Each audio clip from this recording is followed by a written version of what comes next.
सत्ता कहाँ चाहती है कि विपक्ष की आवाज़ को सुना जाए? सत्ता कभी नहीं चाहती है ना। इसलिए अगर डीएम साहब हमारी बात सुनेंगे, हमारी बात ऊपर ले जाएंगे तो हम लोगों में मजबूती आएगी।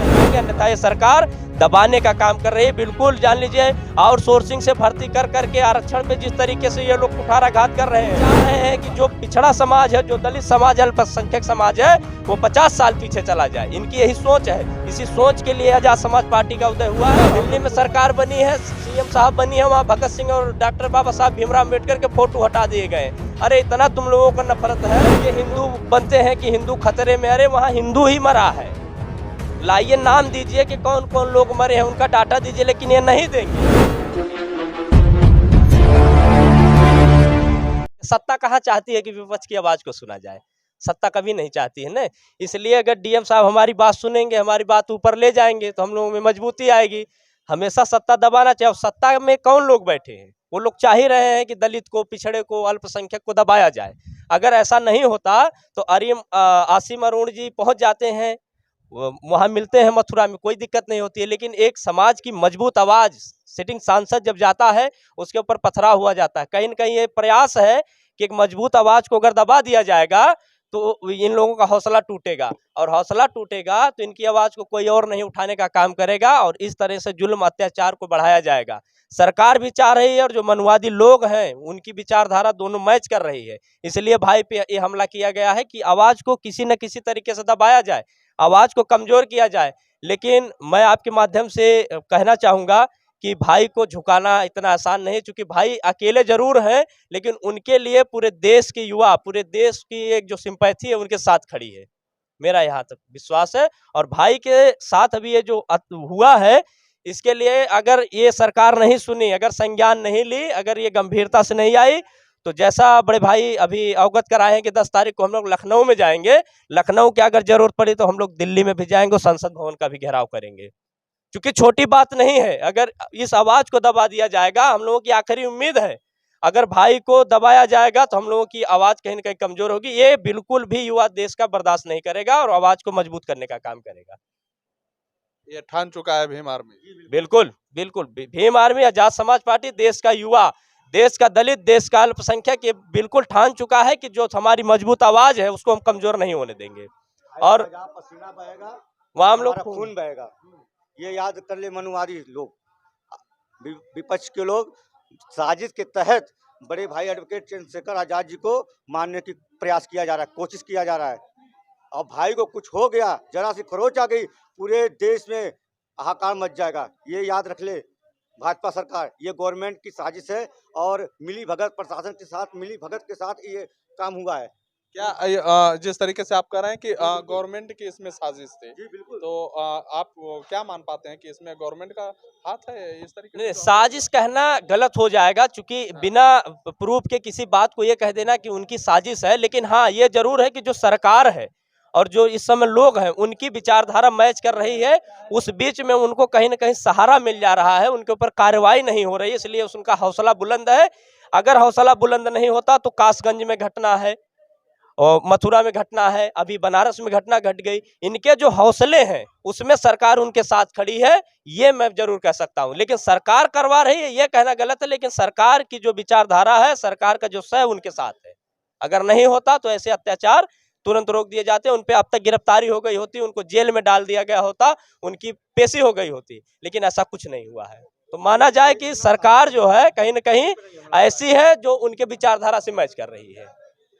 यानी इस देश में जो है कि एक लोकतांत्रिक जो स्वतंत्र भारत है हमारा, इसमें जो है कि एक अधिवक्ता यानी एक सांसद जो है कि लोकप्रिय सांसद नगीना के चंद्रशेखर जी, वो सुरक्षित नहीं है। तो सवाल तो ये बहुत बड़ा है कि यहाँ के लोग जो है कि जो जनमानस है, जो आम लोग हैं, वो अपने आप को सुरक्षित मान पा रहे हैं या नहीं? जब सांसद जिसको सुरक्षा भी मिली है, जो इतने लोग के बीच अगर सुरक्षित नहीं है तो आम जनता का क्या? रोज तो घटनाएं घट रही हैं, कहाँ नहीं घटनाएं घट रही? बनारस में घटी, मथुरा में घटी, मेरठ में घटी, थोड़े दिन पहले हाथरस की ये जो घटना है, आजमगढ़ में एक प्रधान जी थे उनकी हत्या कर दी। कहाँ जनता सुरक्षित है? जनता कहीं नहीं सुरक्षित है। इनके जो दावे हैं, इनके दावों में मौसम गुलाबी है, इनके दावों में मौसम गुलाबी है और इनका जो दावा है वो किताबी है। बाकी जनता त्रस्त है इनसे, जनता बिल्कुल इनसे जान लीजिए पतित हो चुकी है, इनको हटाने के लिए ठान चुकी है। और भीम आर्मी आजाद समाज पार्टी चाह रही है कि अपने लोगों को तैयार किया जाए और अपनी एक मजबूत सरकार बनाई जाए। 26 में पंचायत चुनाव, उसमें अपनी आवाज को बुलंद किया जाए। 27 में एक निर्णायक भूमिका में आए, तभी हमारे लोग प्रदेश में सुरक्षित रह पाएंगे। अन्यथा ये सरकार दबाने का काम कर रही है। बिल्कुल जान लीजिए आउटसोर्सिंग से भर्ती कर करके आरक्षण पे जिस तरीके से ये लोग कुठाराघात कर रहे हैं, भर्तियां नहीं दे रहे हैं, संविदा पे ठेकेदारी, जितने सफाई कर्मचारी बेचारे हैं नगर पालिका नगर पंचायत में सब ठेके पे हैं। वो कौन लोग हैं? वो दलित हैं, वो पिछड़े लोग समुदाय के लोग हैं, वो मुसलमान समुदाय के लोग हैं। उनके लिए आवाज नहीं उठा रहे हैं ये लोग। ये चाह रहे हैं कि जो पिछड़ा समाज है, जो दलित समाज, अल्पसंख्यक समाज है, वो 50 साल पीछे चला जाए। इनकी यही सोच है। इसी सोच के लिए आजाद समाज पार्टी का उदय हुआ है और हम लोग पूरी मजबूती के साथ लगे हैं। इनको चाहे जैसे 26 में हम लोग चुनाव की तैयारी में है, पंचायत चुनाव में इन लोगों को सेमीफाइनल में हम लोग दिखाएंगे कि इन लोगों की जो कृत्य है, इन लोगों के जो कारनामे हैं, इसलिए इनको हम लोग पीछे करेंगे। 27 में लोगों को खदेड़ेंगे, तब जाकर के दलित पिछड़ा अल्पसंख्यक सुरक्षित हो पाएगा। अन्यथा इन लोग जान लीजिए कि बिल्कुल खत्म कर देंगे लोकतंत्र। ये लोग खत्म करने के विचार। दिल्ली में सरकार बनी है, सीएम साहब बनी है, वहां भगत सिंह और डॉक्टर बाबा साहब भीमराव अम्बेडकर के फोटो हटा दिए गए। अरे इतना तुम लोगों को नफरत है तो क्यों करते हो? चुनाव क्यों करवाते हो भाई? जब इतनी समस्या है, संविधान ही मत मानो यार तुम लोग। लोकतांत्रिक प्रक्रिया से ये सीट पे बैठते हैं, फिर उसी लोकतांत्रिक प्रक्रिया को उठा करके गटर में फेंक देते हैं। इनके ये कारनामे हैं। यही छोटे साहब भी हैं, वही बड़े साहब भी हैं। कुंभ में किस तरीके से लाश का कहीं नहीं पता लगा कि कहाँ चले गए लोग। लोग दर दर भटक रहे हैं, अपने लोगों को खोज रहे हैं। चप्पल कपड़ा सब कुछ बरामद हुआ, आदमी नदारत, कहाँ गए लोग? लेकिन ये सरकार नहीं बताएगी। अगर आंकड़े बता देगी तो इनकी अंतर्राष्ट्रीय स्तर पे थू थू हो जाएगा। ये अपने इज्जत को बचा रहे हैं, लेकिन लोग जान चुके हैं। लेकिन अब ये है, इनके डंडों के आगे, इनके कार्रवाई के आगे लोग नहीं बोल पा रहे हैं। अन्यथा जन जन जान रहा है कि कुंभ में कितनी बड़ी घटना हुई है। कौन नहीं जान रहा है? कौन लोग थे कुंभ में? जिस तरीके से आप अपनी बात को रख रहे हैं, तो कौन लोग वहां पहुंचे थे कुंभ? कुंभ में ये कहते हैं हृदय हिंदू सम्राट, तो ये है, इसमें कोई शक है नहीं। लेकिन जहां वो लोग पहुंचे थे, हिंदू ही पहुंचे थे। ये हिंदू बनते हैं कि हिंदू खतरे में? अरे वहां हिंदू ही मरा है। लाइए नाम दीजिए कि कौन कौन लोग मरे हैं, उनका डाटा दीजिए। लेकिन ये नहीं देंगे, क्योंकि इनको समस्या है। ये जान रहे हैं नाम देंगे तो हमारी जो है बेइज्जती हो जाएगी, सरकार पे जो है दबाव बनने लगेगा। बिल्कुल जनता इनसे त्रस्त है। इनकी जो सुविधाएं थी, जो वहाँ की सुरक्षा व्यवस्था थी, बिल्कुल खत्म थी। इनको पता था कि जब 55 करोड़ लोग आएंगे, 55 करोड़ के सापेक्ष इन लोगों को व्यवस्था करनी चाहिए थी।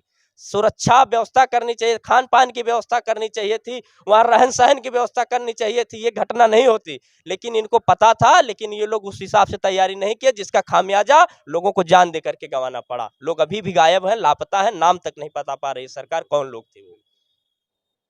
हालांकि जिस तरीके से युवा हैं और जिस तरीके से अपनी बात को ये रख रहे हैं, तो आज जो है कि माननीय सांसद चंद्रशेखर आजाद जी के सम्मान में भीम आर्मी मैदान में एडवोकेट शेषनाथ राव जी थे, हमारे साथ जुड़े थे, शिव प्रकाश चौधरी जी और तमाम लोग हैं जो भीम आर्मी के पदाधिकारी हैं जनपद आजमगढ़ के। तो जिस तरीके से अपनी बात को ये लोग रख रहे हैं, क्या सोचते हैं, अपनी प्रतिक्रिया जरूर दीजिएगा।